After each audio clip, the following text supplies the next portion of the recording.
Now, how did things change for you guys when you became mortgage free? Was this just another step in the process? Did you guys adjust how you utilized your money? Talk to us about that. Absolutely. So, as we do our budget, we use an app called Every Dollar that Ramsey created. It's fantastic. And so, in our budget, when you go out and you zero out that mortgage, now you still have to pay property taxes and homeowners insurance. So it doesn't go from, $2,000 to zero, but it may go from $2,000 to $300 or $400 that you need to put away to cover those expenses.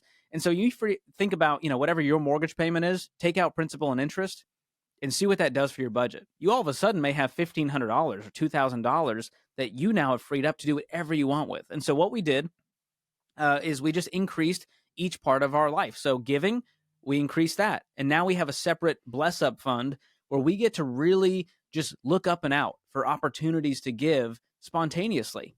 We can do some more planned giving. There's friends that are missionaries and we get to support them monthly on an ongoing basis now. There's charities. I love Charity Water. And so getting to support something like that ongoing on a monthly basis is great.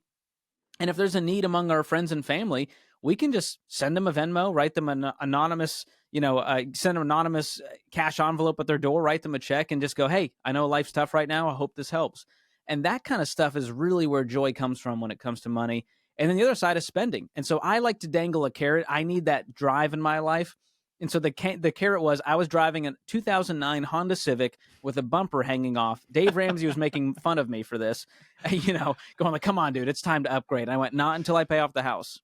And so that's when I finally upgraded from my 09 Civic to a new to me car. It still wasn't a brand new car. And so that was my our big spend after paying off the house to treat myself. I love that. You you need to upgrade when Dave Ramsey's making fun of what you're driving. Yeah, and right? To his point, I had paid $6,000 for this car, and it was a great car. People like to bash the old beater car, but it was a great car to me, and the only reason I upgraded was for fun because we didn't have a mortgage payment, and so I bought it was a 2013 Tesla Model S. So Nice. It's now 10 years old.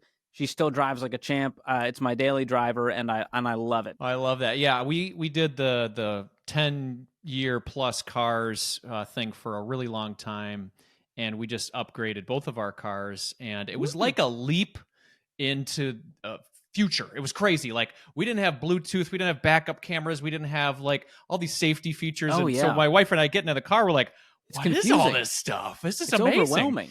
It makes you feel like old. You're like, am I a boomer? What's happening? Yeah, So no many tape deck, no buttons on this CD thing. deck. It's like You're scared to drive it because like I think I'm gonna crash this thing. I might hit a button wrong. But it's worth it, and you guys did the work to get there. Now you have a 2-month-old. You just told me before we started chatting. How does this mortgage-free journey and all that you're doing to build your wealth affect your generational wealth plans for the future? Talk to us about that. Man, well, I didn't come from money. My parents were immigrants from the Middle East, and so we're kind of changing our family tree, going from not a place of survival to a place of thriving to where we go, she's never going to have to worry about money. Her college is going to be covered. She's not going to go into student loan debt like I did when I was younger. She's going to have all of the expenses covered. Mom and dad aren't going to be fighting about money. She's not going to grow up seeing that because there's no money fights to be had. We're on a written plan every month. We're aligned in our values and our principles.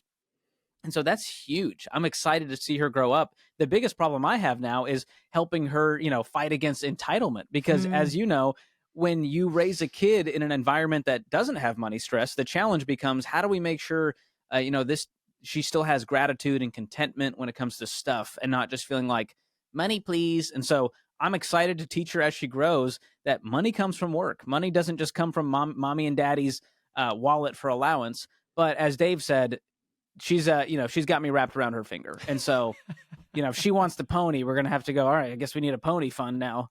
She's got to get what she wants. So that's going to be the fun challenge to have. But we're so excited. We've already, started funding her 529 plan for college. And that's just it was a moment to go like, things change. Yeah. Things are going to change. Our family's forever going to be different because of the sacrifice we made for those few years. I love that.